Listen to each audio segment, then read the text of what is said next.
La gente ha dejado de mirar a Cristo y ha empezado a mirar a los hombres. Y naturalmente todo el contenido en general se divide siempre en esa doble manifestación de los judíos que quieren prodigios y señales y los griegos que quieren adquirir mediante la sabiduría el conocimiento de Dios. Y lo que no es esto es locura. Y yo veo esa división de judíos y gentiles o griegos en Pedro y en Apolo, el judío y el griego. Y la veo en este texto, las cosas que el oído oyó, es decir, la palabra de Dios, y aquello que el ojo no vio, es decir, el análisis griego. El pasaje creo que está bañado con todas estas cosas, pero vamos a tratar de sintetizar los puntos que me parece que dan la estructura a todo el pasaje. En principio, esa división se ha producido porque, naturalmente, el grupo de creyentes allí, en la iglesia de Corinto, aspiraba a encontrar la salvación, la esperanza y la vida, bien en la sabiduría de los griegos o bien en el cumplimiento de la ley de los judíos. De cualquier manera, esto les traía confusión, y Pablo da 7 razones por las cuales el Evangelio es suficiente y ellos son una prueba de que el Evangelio que Pablo anuncia, el Evangelio que tenemos revelado, es suficiente para la salvación y el conocimiento de Dios. Y aquí leemos naturalmente los textos en los cuales el apóstol Pablo, que está comisionado, que ha sido enviado para anunciar el Evangelio, es una prueba de que Dios se preocupa de ellos y por lo tanto envía a Pablo para anunciarles el mensaje de salvación, como envía a otros mensajeros. Hay una experiencia personal, dice Pablo, en la cual vosotros sois testigos de cómo el Evangelio ha obrado en el corazón de vuestros miembros para transformar su vida, para transformar realmente el concepto y los pensamientos y sentir la salvación. Va a decir, en tercer lugar, que en las Escrituras, especialmente en los versículos 19 y 20, dicen: destruiré la sabiduría de los sabios y desecharé el entendimiento de los entendidos. ¿Dónde está el sabio? ¿Dónde está el entendido? Es decir, el apóstol Pablo está haciendo referencia al Antiguo Testamento para apoyar que Dios no necesita esa sabiduría, más bien se destruye para que reine la sabiduría de Dios. En cuarto lugar, va a decir que el ministerio del apóstol Pablo, tal y como se ha visto en toda su actuación entre ellos, es una prueba naturalmente de que Dios ha provisto y el mensaje del Evangelio es suficiente para la salvación. Especialmente hay un detalle que es el llamamiento expreso a los corintios, que ellos son testigos de que el Evangelio de verdad es suficiente, cuando dice: pues mirad, hermanos, vuestra vocación, que no sois muchos sabios según la carne, ni muchos poderosos, ni muchos nobles, sino que lo necio del mundo escogió Dios para avergonzar a los sabios, y lo débil del mundo escogió Dios para avergonzar a los fuertes. Vosotros sois eso. Es evidente que Dios os ha escogido a vosotros, a pesar de que tenéis una situación tan sumamente precaria, una fragilidad, una debilidad y tantas lagunas en vuestra vida, y sin embargo vosotros sois testigos de que ese poder del Evangelio, de que ese mensaje de Dios es suficiente para rescataros y transformaros a vosotros. Es decir, Pablo está usando este argumento nuevamente para indicar que el Evangelio es suficiente frente a la sabiduría o la ley. Está finalmente para decir que es Cristo suficiente.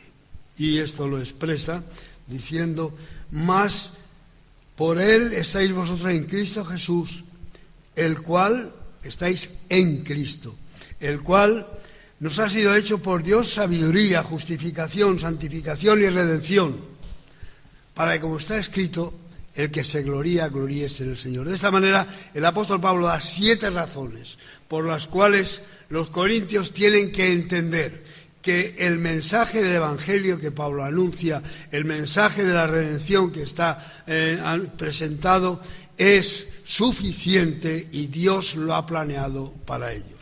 Inmediatamente en el capítulo 2, los 5 primeros versículos, son una respuesta a esta expresión, el que se gloría, gloríese en el Señor, que ya venía también del Antiguo Testamento.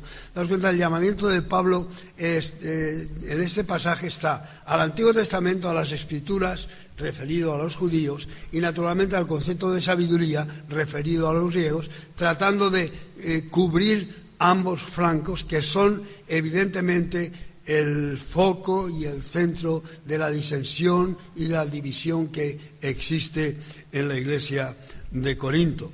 Entonces, precisamente, el que se gloríese en el Señor. Así que Pablo se presenta así: que, hermanos, cuando fui para anunciaros el testimonio de Dios, no fui con excelencia de palabras o sabiduría, pues me propuse no saber entre vosotros cosa alguna, sino a Jesucristo y a este crucificado. Y estuve entre vosotros con debilidad y mucho temor y temblor. Y ni mi palabra ni mi predicación fue con palabras persuasivas de humana sabiduría, sino con demostración de poder, para que vosotros, vuestra fe no esté fundada en la sabiduría de los hombres, sino en el poder de Dios. Volveremos sobre el poder después, en el resumen que pienso presentar de una manera de tipo más sermón puntual, pero ahora avancemos en este otro aspecto. El 1 Corintios, el capítulo 2, ahora va a tratar de esa respuesta al que se gloría el Señor mediante las palabras de Pablo. Y aquí, los versículos del capítulo 2, los 8 primeros versículos, presentan 2 mensajes de Pablo. Volveremos sobre esto, pero no sé si habéis advertido ni en vuestro concepto del cristianismo y la experiencia que tenemos de iglesia, hay un mensaje de Pablo que está clarísimo, ¿verdad? Es el mensaje del Evangelio.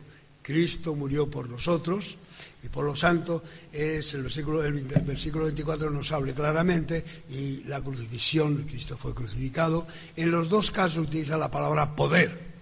Precisamente el poder está envuelto en esa crucifixión, en la cruz, en el misterio de Dios. El primer evangelio es muy conocido, pero conviene parar un momentito para ver a Pablo. Pablo está encargado con una misión. La misión es anunciar un evangelio, y el evangelio es Cristo crucificado.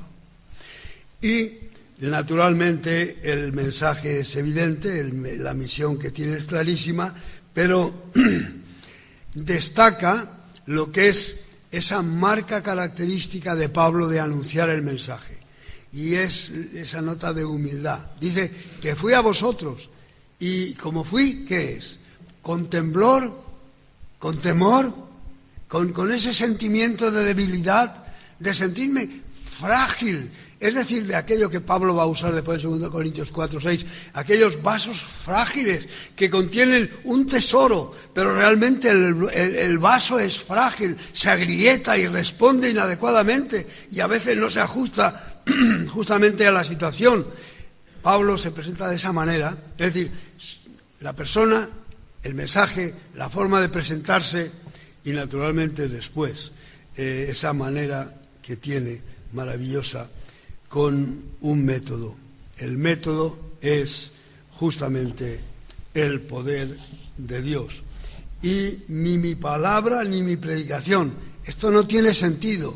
Muchas palabras, muchas predicaciones, muchos discursos, pero no fui con esas palabras de humana sabiduría que traten seducir a la gente, sino con el poder del Espíritu, con la demostración del Espíritu y el poder. Es el mensaje de Pablo. El mensaje de Pablo es el Evangelio, que tiene la nota clarísima del carisma cristiano, el anuncio de que Cristo murió por nuestros pecados o de que Cristo fue crucificado. Volveremos a la cruz, pero ahora vamos a seguir. Es decir,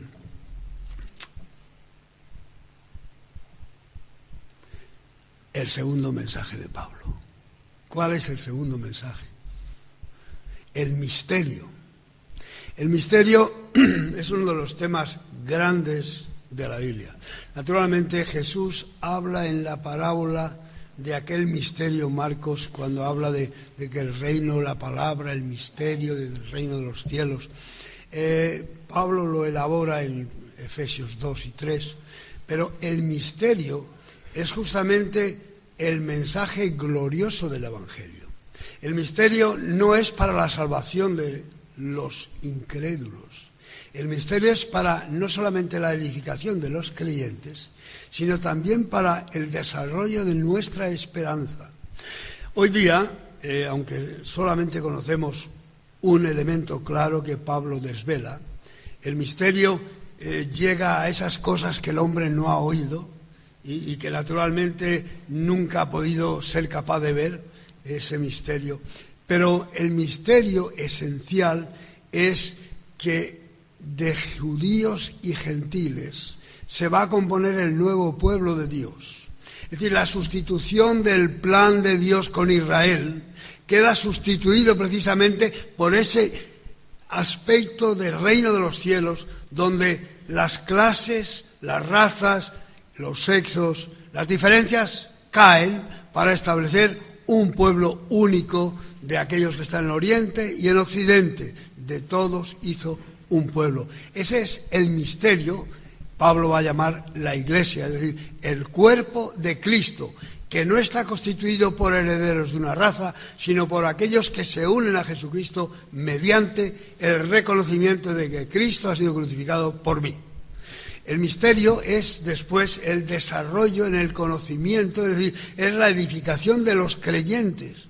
Es precisamente ese tipo de creyente que necesita ya pasar del estado ese de dependencia, de doctrinas, de fijación de credos, de apoyarse en el hermano, de que el pastor le dirija, sino que puede andar por sus pies y ser responsable de los actos, porque ha madurado. Ahora veremos, naturalmente, el fondo de ese misterio, que es justamente la relación con el Espíritu, porque el texto va a desarrollar que aquello que es igual solamente puede comunicarse con algo semejante. Uno reconoce lo suyo, es decir, de una misma carne, de una misma sangre, de un mismo espíritu. Entonces, ese espíritu es el que permite al creyente entrar dentro de ese misterio. Es decir, lo que Juan nos habla en el prólogo, donde Jesucristo, el Logos, puede comunicarse con los hombres con toda la autoridad para ser el Redentor de ellos, es porque viene del cielo y tiene algo que comunicar, que es de arriba para los que están abajo, y porque participa del Espíritu de arriba, puede transmitir justamente ese Espíritu a aquellos que están abajo para hacer parte, naturalmente, del reino de Dios. Esto es lo que Pablo está diciendo también. Es el Espíritu el que realmente nos coloca dentro. En la figura que siempre utilizo es que cuando vamos a una casa y vemos una fotografía en la pared, naturalmente la tenemos grabada dentro de nosotros, y puedes volver 20 años después y el cuadro no estará, pero nadie te lo quita porque tú lo llevas dentro y sabes que estaba allí. Podrán destruirlo, podrán hacer lo que quieran, pero a ti no te va a quitar nadie eso que es el encuentro con el Espíritu, en aquello que no se puede oír ni ver, en aquello que está dentro de ti operando y marcando justamente lo que está fuera. Entonces, el Espíritu es que nos permite entrar dentro de la vida del Espíritu, dentro de aquello que es el plan de Dios, para poder entender el misterio, para poder percibir al menos la realidad del mundo espiritual. Entonces, naturalmente, esto es lo que va a desarrollar el apóstol Pablo con ese misterio extraordinario. Y aquí ahora nos presenta después dos mundos, los versículos 9 al 13 nos presenta dos mundos: el mundo del Espíritu, el Espíritu de este mundo, y naturalmente el Espíritu de Dios. Y esos dos mundos de los espíritus están ahí. El espíritu del mundo naturalmente tiene unas características que son específicas, pero Dios nos lo revela a nosotros Porque ¿quién de los hombres sabe las cosas del hombre sino el espíritu del hombre que está en él? Es esta expresión que va Pablo a desarrollar todo el capítulo de la parte de los versículos 9 al 16, donde hay ese contraste de los dos mundos, de los dos espíritus, el espíritu del mundo, que busca naturalmente el cumplimiento de la ley, que busca el entender las cosas, que busca el análisis de las cuestiones. Es el espíritu que naturalmente disfruta y se conforma con el entorno que tiene material, naturalmente. Y está el mundo del Espíritu de Dios, el cual está atendiendo a aquellas cosas que realmente son la vida del Espíritu. Y luego nos presenta también dos clases de personas en el mundo, que son el hombre natural y el hombre espiritual. El espíritu del mundo, el espíritu de Dios, el hombre natural, el hombre espiritual. Después, más adelante, supongo que nuestro pastor lo tratará también, o sea, al menos de pasada, están dos tipos más, son los babies en Cristo, los que nunca se desarrollan, y aquellos que son carnales. Pero el hombre natural busca aquellas cosas que son simplemente que puede ver y tocar, que pertenecen a aquello que es naturalmente el mundo tangible, el mundo de las cosas, y el hombre espiritual, que por esa comunicación naturalmente por el Espíritu puede entrar dentro del plan de Dios. Pero nosotros, dice Pablo, termina y dice, nosotros tenemos la mente de Cristo. Bien, este sería el esbozo de lo que es el capítulo que me toca en esta mañana. Aquí hay dos o tres cuestiones que sí que vale la pena que sintamos un poquito más próximas para lo que es nuestra edificación, y también pues para eso que nos hace pensar y que nos podemos llevar a la casa también como impresión de sentimiento o de emoción. Esto corresponde prácticamente a nuestra mente. Cuando nosotros nos encontramos con Cristo crucificado, es el poder de Dios, es Cristo crucificado. Este es el primer evangelio, ¿no? Y precisamente la palabra poder, dynamis, está usado justamente en relación a la cruz. Pablo dice, yo no fui con sabiduría de hombre ni a eso. Presenta el mensaje de la cruz con la sencillez primeramente, para hacer énfasis en la sencillez del mensaje y para mostrar el poder de Dios. Hay algo tremendamente significativo en la cruz, y es que el poder de Dios está ahí de tal manera que es inevitable tomar conciencia de ello. El día que la crucifixión de Jesús tuvo lugar, realmente era un hecho normal. La cruz era una señal justamente pues de castigo, de crueldad, pero durante años se habían hecho las crucifixiones sin que dejasen huella en la historia. Pero la cruz justamente ha tenido la virtud no de ser parte de la historia, sino de incrustarse dentro de ella. Jesucristo, anunciado como crucificado, no es un mensaje solamente, sino que es una grabación. Se ha arado la tierra y se ha incrustado con la historia para siempre. De manera que justamente aquello que era una cosa tan desagradable, pero naturalmente tan normal, había tomado unas características que nunca el hombre va a poder borrar de la historia. Aquel símbolo de crueldad, aquel símbolo de ignominia, va a transformar completamente el sentido de la cruz. Y naturalmente la grandeza de la cruz está en esa transformación que se opera de aquello que es un medio de ajusticiamiento o de salvajada. Se transforma justamente en una fuente de liberación, de perdón, de vida. No es un hecho solamente que Cristo nos perdona en la cruz. Es que Cristo lo que hace es transformar el sentido de los valores. Es que lo que hace es establecer un tipo de vida que parte justamente de la cruz. Es decir, es un concepto de la relación humana completamente distinto y un concepto de la relación completamente diferente. Los griegos no podían llegar a conocer a Dios. investigaban, estudiaban y se perdían justamente en medio de la ladera de las cosas, sin llegar a lo que es el corazón de aquella experiencia que gritaban, que es el perdón y es la realidad del Espíritu en su corazón. Y esto lo logra la cruz. La cruz inmediatamente va a transformar ese sentido de los valores, pero nos va a hacer sentir el perdón. Y va a sentir que es una forma de reaccionar frente al mal. Dios había hablado de muchas maneras, con muchos testigos, con los profetas, pero su amor no se había expresado tan claramente como en la cruz, donde realmente baja al nivel más inferior del hombre para establecer allí el centro del amor que brota de la cruz. Cuando miramos a través de la historia, nos damos cuenta no solamente la fuerza que tuvo para que la cruz cambiase el sentido de las cosas y luego naturalmente pasase a ser objeto de adornos, sino para que el sentido de lo que es el perdón, la relación humana, el sufrimiento, el concepto de la respuesta al mal, cambiase por completo. Hay una manera diferente de entender la historia y la vida a partir de la cruz de Cristo, porque Dios estaba en Cristo reconciliando al mundo. El mundo por primera vez sentía realmente la fuerza del perdón, la fuerza del llamamiento de Dios. Naturalmente, aquellos que están metidos dentro del cumplimiento de la ley no ven esto. Y los que están metidos dentro del análisis tampoco lo ven.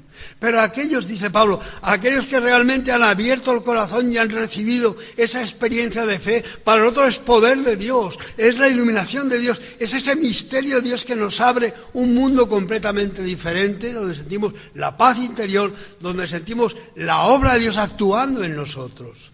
De manera que justamente la palabra poder se utiliza con respecto a la unción de Cristo y al querigma que se anuncia. Es ese poder del misterio de Dios. Es el testimonio que Pablo está dando. Y Pablo dice, si vosotros sois testigos del poder de la cruz, la sabiduría vuestra sí es verdad, todo lo plana y todo lo intensa, pero no llega a la respuesta del corazón del hombre. La sabiduría puede alcanzar a unos cuantos sabios, puede llegar a unos cuantos entendidos y de verdad estudiosos, pero unos pocos. Y vuestro cumplimiento de la ley puede llegar quizá a alguno, pero el Evangelio es para todos. Por lo tanto, no se puede pedir en función del conocimiento, ni en función del cumplimiento de la ley, sino solamente en función del amor, en función del perdón que Dios anuncia. Esta es la declaración de Pablo. Es que el Evangelio es para todos. Si fuere para selectos, naturalmente trabajaríamos con la ley o con la sabiduría, pero es que tratamos justamente con eso que es para todos. Por eso es a los sencillos, dice Pablo, es ese evangelio con la sencillez del evangelio, de la sencillez de la cruz, la sencillez de aquel que dice yo te amo y aquí estoy dispuesto a morir por ti. Y cuando presenta todo el aspecto de ese desarrollo, insiste en lo sencillo, porque es lo que más abunda, y lo toma en todos los aspectos. Dios toma, como dice a los Corintios, vosotros sois necios y vacíos y débiles, pero Dios ha llamado a formar parte de su reino. Y cuando miráis en la historia veréis que un hombre viejo Dios le llama para formar parte de su pueblo y establecer un pueblo nuevo, que se llama Abraham. Y cuando necesita un libertador llama a Gedeón, que estaba escondido allí en el lagar. Y cuando necesita un hombre que de verdad establezca el desarrollo del culto de Israel, llama a Moisés, sacado de allá de donde estaba en el desierto, y cuando llama a los discípulos va a llamar pescadores, y cuando llama a la gente está llamando a aquellos que pueden recibir el Evangelio, aquellos que no tienen la mente pensando en la sabiduría de aquel, en la grandeza del otro, sino los ojos en Cristo, que es la transmisión de esa experiencia que nos sentimos realmente parte de su reino. Y aquí es cuando dice, tenemos la mente de Cristo. No. Es que el Espíritu justamente nos hace partícipes de eso, que es la mente de Cristo, que entiende aquellas cosas que Dios ha creado y que nos revela. Y sentimos la realidad del mundo espiritual, las cosas que el oído no puede oír. Si es que no corresponden al mundo de los oídos, es que no corresponde al mundo de los sonidos, como aquello no corresponde al mundo visible, es aquello invisible, aquello que trasciende justamente aquellas cosas que nos rodean, que es la sabiduría de Dios, que llama a ser lo que no era nada. Esta es la obra. Y esta es la obra de la cruz, que va llamando naturalmente a aquellos que nos han para ser realmente parte de su pueblo y también crear un mundo de cosas que el hombre nunca ha podido imaginar, porque ni nuestro oído ni nuestra vista han sido capaces de ver la medida del amor, la medida de la esperanza, ni el color, naturalmente, del perdón, no. Pero sí que podemos imaginarlo. Hay un mundo tremendo de esas cosas que nunca ha podido el hombre todavía entender, pero que naturalmente la sabiduría de Dios es capaz de crear un mundo completamente nuevo a base de aquellas cosas del mundo espiritual. Y a esta nota el Señor nos llama a participar.